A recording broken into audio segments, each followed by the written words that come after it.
फरायबाय फैदों बिटिसिनि जि बेसेन नाङै फोरोंगिरि बेवहाय नुजाथिफैदों मा बुंगोन सार? दिनै जोङो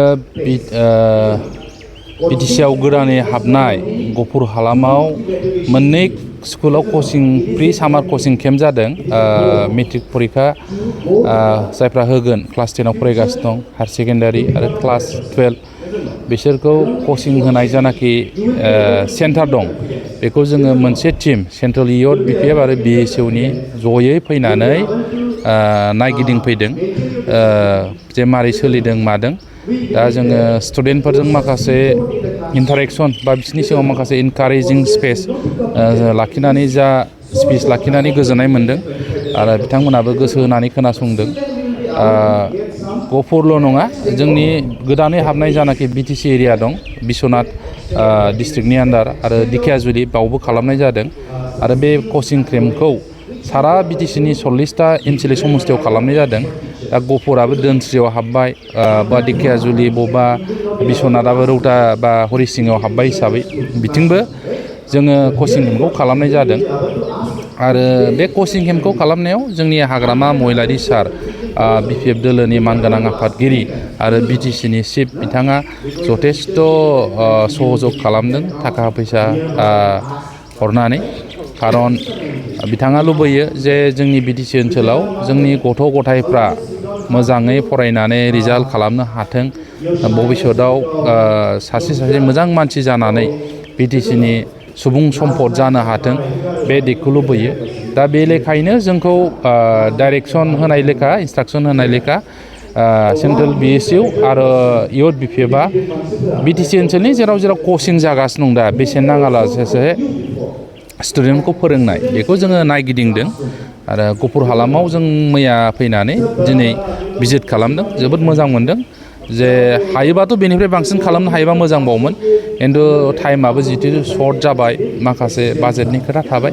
दा बे लेखायै गफुरनि हलंगि ओनसोलावहाय मोननै स्कुलाव खालामनायखौ जों नुदों आरो जोबोद गोजोननाय मोन्दों। सार, जोंनि माखासे फरायसा फरायसुलिफ्रा माखासे फरायनायावहाय मोजां पारसेन्टेज लानानै फरायनो थाखाय जों माबायदि फरायनांगोन होननानै नोंथाङा साजेसन?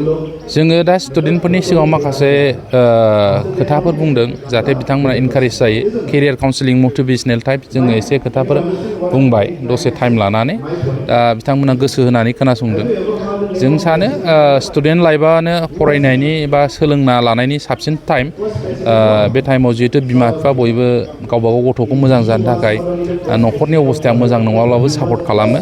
दा स्टुडेन्टफ्रा खस्थ' खालामनांगौ। दिन रात मिनिमाम सानसेयाव मिनिमामसो होन्दों 6 घन्टा, फुङाव 3 घन्टा, मोनायाव 3 घन्टा, आरो हायोब्ला बिनि बारा 8 घन्टा 9-10 घन्टा पर्यन्त फरायनो हायो 24 आवाराव। होमबा निस्सय साक्सेस जागोन। आरो माखासे जेखौ रोङा बेखौ टिचारफोरनि गाइडेन्स लानांगोन, सेनियरफोरनि गाइडेन्स लानांगोन। आरो जिहेतु शिक्षा बेबस्थाया नोङो मोनथाम खुन्थियानि गेजेराव जायो होनजायो, ट्राइपलार प्रसेस होनजायो। स्टुडेन्ट मास्टार मोजाङै फोरोंनांगोन मास्टारा स्टुडेन्टखौ, स्टुडेन्टआबो मास्टारनि क्लासाव फैनानै मोजां सोलोंनांगोन। आरो बेखौ मोजाङै सोलिदोंना सोलियाखै स्कुला, स्टुडेन्टफ्रा फैदोंना फैयाखै, मास्टारा टाइमलि फैना फोरोंना फोरोङाखै, बेखौ नायनो थाखाय बिमा बिफा बा सामाजिक संगठनफ्रा दायथ' लानांगौ। दा जोङो सामाजिक संगठन हिसाबै बिएसइउ, इउथ बिपिएफ बा बिपिएफआ जोंनि प्रि कचिं केम्प होनायखौ जों नायदिंदों, जाहाथे प्रि कचिं केम्प होनायाबो मास्टाराबो टाइम मथ' फैनानै फोरोङो, स्टुडेन्टआबो मोजाङै सोलोङो, बेखौ जोङो इन्टारेक्सनाव लादों। आरो बिथांमोनाबो फैदों, टाइमलि फैदों, टिचारफ्राबो स्टुडेन्टफ्राबो सोलोंफैदों गोसो गुदुं, बेखौ जों मोन्दों।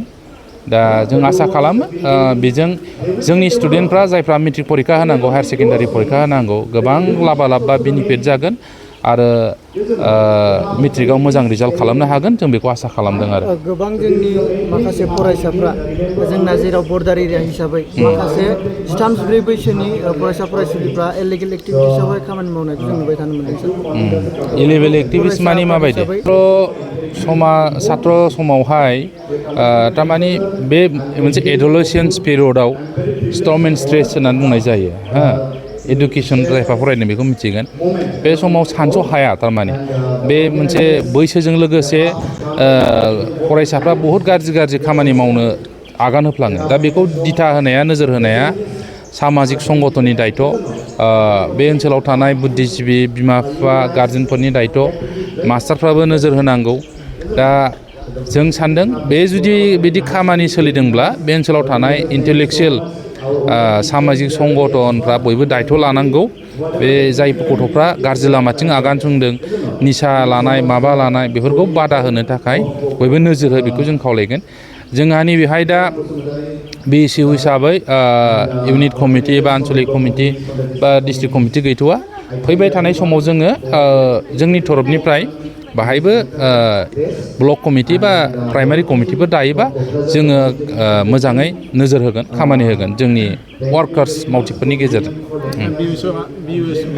सोलोंथाइ बिथिङाव स्टुडेन्टफोरनि गुबुन थांखिफोर लानाय दङ थारमाने BSUआ ओरैबायदि माखासे छात्रफोरनि जानाखि मोजां आसनि बा स्किम्सफोर बेखौ जोङो BPF दलनि CWC बा PMB आव प्लेस खालामो बे लेखायैनो जोंनि BTC गभर्नमेन्टआ बेखौ सरकारि हिसाबै माखासे आसनिफोर बानायो जेरै स्टुडेन्टफोरखौ फेलिसिटेसन होनाय बा एवार्ड प्राइज होनाय बा बहाबा इउनिभार्सिटि स्कुल कलेजफ्राव माबाफोर गुरुत्तपुर्न समस्या दंबा बेफोरखौबो जोङो समाधान खालामनो एड्रेस खालामनो थाखाय जोंनि पार्टी लेभेलाव रायलायो बा गभर्नमेन्टनो जों जनायो आरो गभर्नमेन्टआ बे रोखोमै डिसिसन लायो आरो फैबाय थानाय समाव जायफोर स्किमफोरखौ घोषणा होदोंमोन टप 10 बा मिडियाम टपारनो फैसा होनाय 5 लाख 3 लाख बेफोरबो जाजोबगोन बा मास्टारफोरनि एपइन्टमेन्टनि समस्या बेफोरखौबो जों टाइम टु टाइम जोंनि BTCनि मानगोनांसिन हाग्रामा महिलारि सारनो जनायो बा लिडारफोरनो जनायो दा बेफोर समस्याफोरखौ मोनसे उनाव मोनसे समाधान खालामनो थाखाय BTC सरकारा हाग्रामा महिलारि सारा दायथ' लागोन